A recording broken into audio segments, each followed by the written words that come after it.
PEDMAS. Alors maintenant, on va parler de la priorité des opérations. Allons voir qu'est-ce que PEDMAS veut dire d'abord. Alors, P dans PEDMAS veut dire parenthèse.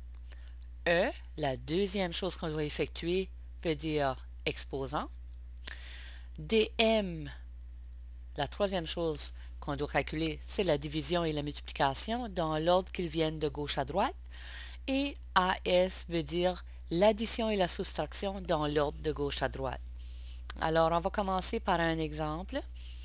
Disons, je vous demande de calculer 3 fois 6 moins 8 au carré plus 6. Alors, si on garde PEDMAS en tête, on sait que c'est la parenthèse qui vient d'abord. Alors, la parenthèse, elle est ici, l'intérieur de la parenthèse. Je dois calculer c'est quoi 6 moins 8. Alors maintenant, je vais écrire 3 fois 6 moins 8, ça fait moins 2.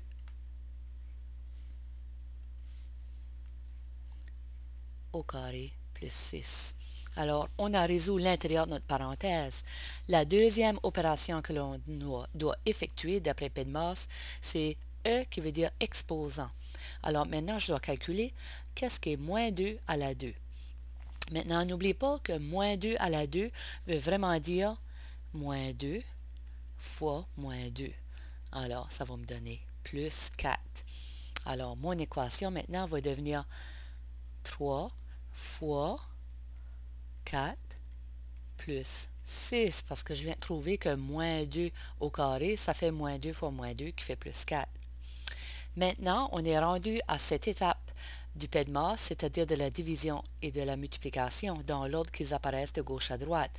Alors, je dois maintenant calculer mon 3 fois 4 d'abord. Alors, 3 fois 4, ça fait bien 12. Alors, il me reste 12 plus 6, qui veut dire la réponse finale est 18. Alors, n'oubliez pas que PEDMAS veut dire parenthèse d'abord. Deuxièmement, c'est les exposants. Troisièmement, division et multiplication dans l'ordre qu'ils apparaissent de gauche à droite. Et en dernier, l'addition et la soustraction dans l'ordre qu'ils apparaissent de gauche à droite.